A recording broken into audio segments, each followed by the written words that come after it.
Hello, Trailblazers. Let's begin with something small. Imagine that we're in an actual summer camp. The day's been long, hot, sweaty, sticky, loud, and your energy is low and your stomach growls. Not dramatically, but just enough to remind you that you need something. Then someone beside you reaches into their backpack and pulls out a slightly squished peanut butter and jelly sandwich. They hand it to you without ceremony, without pity, and without fanfare. It's not fancy, it's not filtered, but somehow it's exactly what you needed.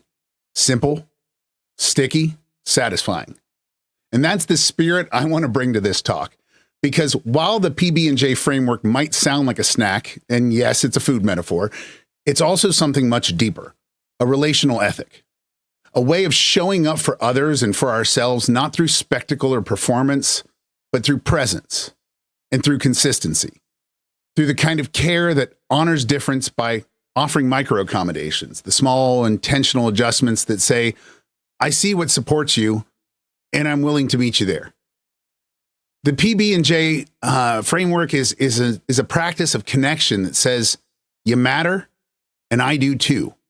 Not through perfection, not through productivity, but through the small sustaining things, the quiet offerings, the everyday nourishment that helps keep us going. Now, a relational ethic isn't a checklist of do's and don'ts. It's not a script or a formula for behavior. Rather, it's a way of being, a living practice that centers mutual respect, intentional responsiveness, and authentic presence, especially when conversations get hard or when the needs of neurotypes in the room are different. It asks us to listen not just to words, but to context, to body language, to timing, to silence. It challenges us to stay curious instead of reactive, to stay engaged without becoming consumed, to choose care over control. But this isn't just about how we treat others. A relational ethic also includes the self, not as an afterthought, but as a vital part of the equation. Because here's the truth. Connection without self-care isn't connection. It's depletion. And depletion doesn't build community. It builds resentment and burnout and brittle boundaries. A relational ethic invites us to consider, how do I support others without abandoning myself? How do I stay open to difference without erasing my own needs? How do I hold complexity in relationship without letting it override my core values? And this is where the PB&J framework comes in. Because let's be honest, we don't build connection through abstract theory. We build it through ritual, rhythm, and relationship. And for many of us, especially those navigating the world with a neurodivergent brain, that kind of connection is most accessible when it's tangible, repeatable, and rooted in the everyday. Like making a peanut butter and jelly sandwich. In that small act, thoughtful, sensory, nourishing, we find a metaphor for the relational ethic. And there's structure, the bread. There's substance and stickiness, the peanut butter. And then there's sweetness, surprise, and maybe even a little mess, the jelly. Each ingredient plays a role. Each one brings something different to the table, and none of them are trying to become the other. And that's the balance. That's the ethic. That's the invitation. The PB&J framework consists of 3 interwoven practices: patience, behavior as communication, and just being present. It's less about managing others and more about moving through the world with softness, steadiness, and spaciousness. For others, yes, but also for ourselves. And so let's break it down. And let's begin with the peanut butter. Because that's the patience. It's not the bread. It doesn't hold everything in place, but it is the foundation. It's the protein. It's the substance. It's the thing that gives the sandwich its weight and its staying power. Without it, you might still have something to chew, but it won't feel full for long. In our framework, peanut butter is patience because peanut butter slows things down. You don't rush a sandwich with peanut butter. You spread it slowly, intentionally. You notice its texture. You chew with care, sometimes without ease. It sticks, but that's the part. That's part of the point, really. Peanut butter invites you to pause. And that's what patience does too. Patience is the practice of slowing down, not just for others, but for yourself. And in my neuro-affirming conversation hour for outreach and support community, what I call nachos, everything is food related, we often talk about the myth of urgency, the expectation that neurodivergent people should respond immediately, regulate invisibly, and recover on a timeline designed for someone else's nervous system. But here's the truth.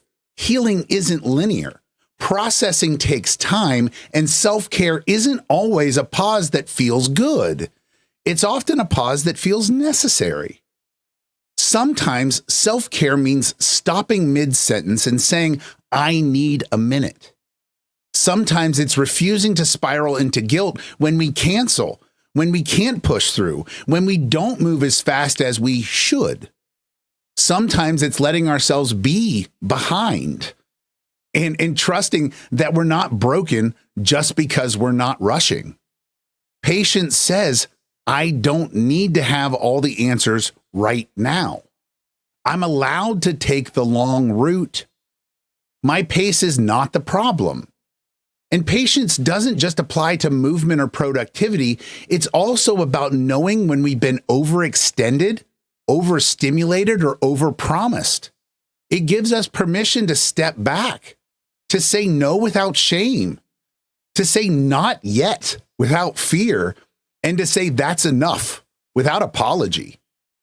In a world that confuses overworking with work, choosing slowness is a radical act of self-care. And in a culture where neurodivergent people are often expected to keep up at an expense of their nervous system, patience becomes a protective force, a kind of quiet resistance. So in the PB&J framework, peanut butter reminds us that it's okay to be sticky. It's okay to need time, and it's okay to take up space. And it's more than okay to be deliberate in how we build relationships, starting with the ones we have with ourselves. Because the best sandwiches and the best connections are made slowly and with care. Well, care and bread. Every sandwich needs bread, not just because it tastes good, but because it holds the whole thing together. Bread gives structure. It provides containment. It's the part your hand holds when everything else inside is messy, soft, or unpredictable. And in the PB&J framework, bread is behavior, ours and others, and not just observable actions, but the deeper truth that all behavior is communication. This is the core idea we return to often in my nachos community. What looks like shutdown might actually be self-protection. The neuroscience backs it up. What looks like silence could be processing or something even more sacred. What looks like procrastination may simply be a nervous system asking for safety before it can move.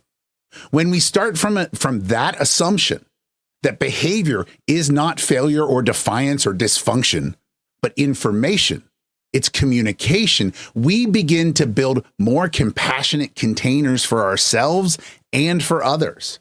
And let's be clear, this isn't just about how we interpret others' behaviors, but it's how we relate to our own behavior. Sometimes self-care is skipping the event, even if people expect you there. Sometimes it's choosing a nap instead of an apology. Sometimes it's logging off, stimming in public, or letting your voice shake instead of masking your exhaustion.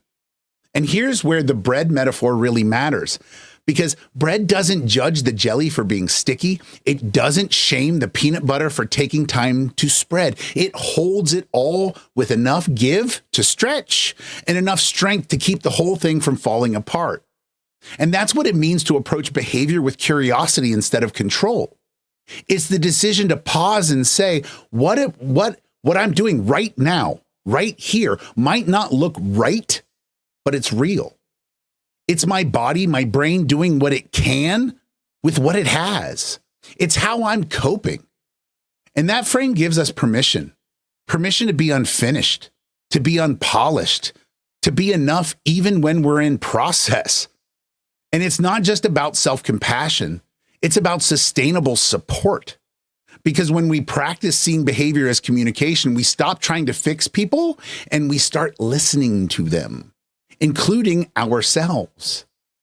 And that's how we build sandwiches and systems that don't fall apart. And because think about it, they most fall apart. The minute something doesn't go as planned, these systems fall apart. And so bread is the reminder that structure doesn't mean rigidity. It means making room for the messy middle, for the parts of us that are still becoming, for the stories we're still learning to tell. And so now the jelly, the most unpredictable and sometimes best part of the sandwich, the messy, the sweet, the sometimes a little too much depending on who has the spreader, but it's the undeniably real. Jelly isn't something you spread with precision. It oozes, it shifts, it shows up in unexpected places like the side of your face or the front of your shirt. And that's the point. In the PB&J framework, jelly is presence, just being present, not fixing, not rushing, not pretending it doesn't feel sticky, because presence isn't passive. It's a form of attention. It's what we offer when we say, I'm not trying to change this right now. I'm just here, fully. Even when the moment is uncomfortable, even when people are looking, even when we don't have the words, even when our own nervous system is trying to talk us out of it. For others, presence might look like sitting quietly beside someone who's in shutdown, not asking questions, not offering advice, just being. It might look like letting a friend loop their story for the 5th time without needing to redirect them or remind them that you've heard this before. It might even look like allowing silence or holding space for joy that has no neat expectation or explanation. But presence matters in our relationships with ourselves too, because being present means noticing when your needs are there before they scream. It means catching the moment of overstimulation before it leads to collapse.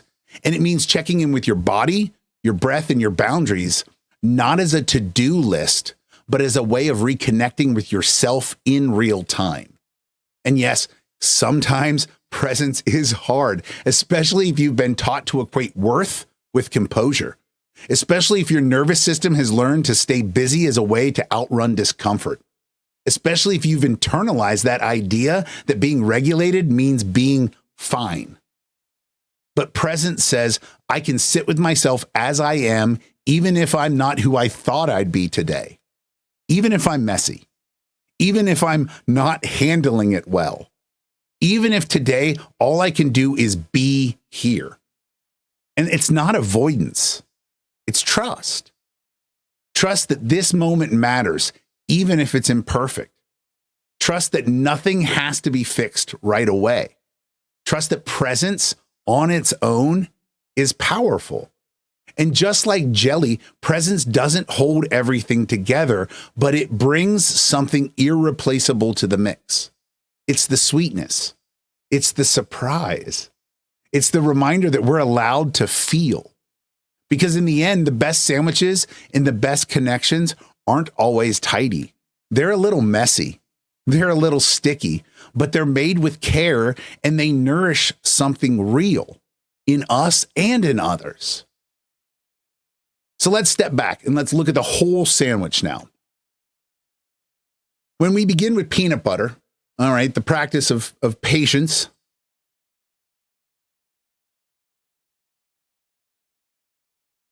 And this is the kind that allows us to move slowly, to honor our own pacing, and to resist the cultural myth that urgency equals value. Patience isn't a luxury. It's a form of self-respect. It's a refusal to abandon ourselves in the name of keeping up. We added the bread, the reminder that all behavior is communication. and that our coping mechanism, yes, even the ones that look chaotic to others, maybe even to ourselves, are not failures. They're signals. Bread teaches us to hold our needs gently, to interpret our reactions as invitations, not flaws.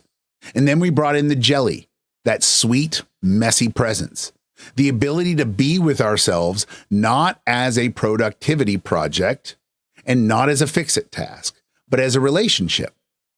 Presence is self-care that doesn't rely on outcomes. It's the voice that says, even if I don't have it together today, I'm still worthy of care. And each ingredient has its own texture. Each one calls into us an awareness. But together, they form something nourishing, a model for everyday self-care that's both sustainable and sincere. Because what if care didn't mean sacrificing yourself? What if self-care wasn't about bubble baths or breaks after you've hit your limit, but about building a rhythm that honors your limits before they break you? What if support wasn't something you had to earn, but something you could offer yourself? Every time you said no without guilt, every time you noticed your needs without judgment, every time you stayed present in your body without needing to be fine. And that's what the PB&J framework gives us, a soft, repeatable structure that honors the nervous system. It centers on self-trust over self-discipline. It invites us to connect with others without disconnecting from ourselves. And I think that's a sandwich worth sharing. But it also is a sandwich worth keeping for yourself, because you are not a resource to be spent. You're not a machine to be optimized. You're a human being, one who deserves care, not just in crisis, but as a baseline. So it's not just about connection. It's about preservation. It's about self-relationship. It's about the kind of care that says, I can stay with myself even here, even now, even when I'm not what the world expects. The PB&J framework is more than a metaphor. It's a practice. It's a way to live gently in a world that demands sharpness. A way to say again and again, my care counts too. So let's return to that story that we began with. The person who quietly hands you that slightly squished peanut butter and jelly sandwich wasn't trying to solve a crisis. They didn't ask you a dozen questions. They didn't offer a plan. They simply noticed. They noticed your need, your pause, your hunger, that growl. And then without fanfare, they did something beautifully human. They were practicing the PB&J framework. Whether they knew it or not, they were patient. They didn't rush you or themselves. They moved at the speed of care. They saw that behavior is communication. They recognized what your silence, your slouch, or the sigh might have meant, and they responded without judgment. And they were present, not to fix you, not to perform empathy, but just to be there beside you with something real in their hands. And that's what this framework is about. Not big performative gestures, but small sustaining acts of care that help us stay human with one another, stay human with ourselves. And Trailblazers, those acts are for you too. I know many of you are wired for care. You show up, you advocate, you hold space, you hold people, you hold systems together when they're falling apart.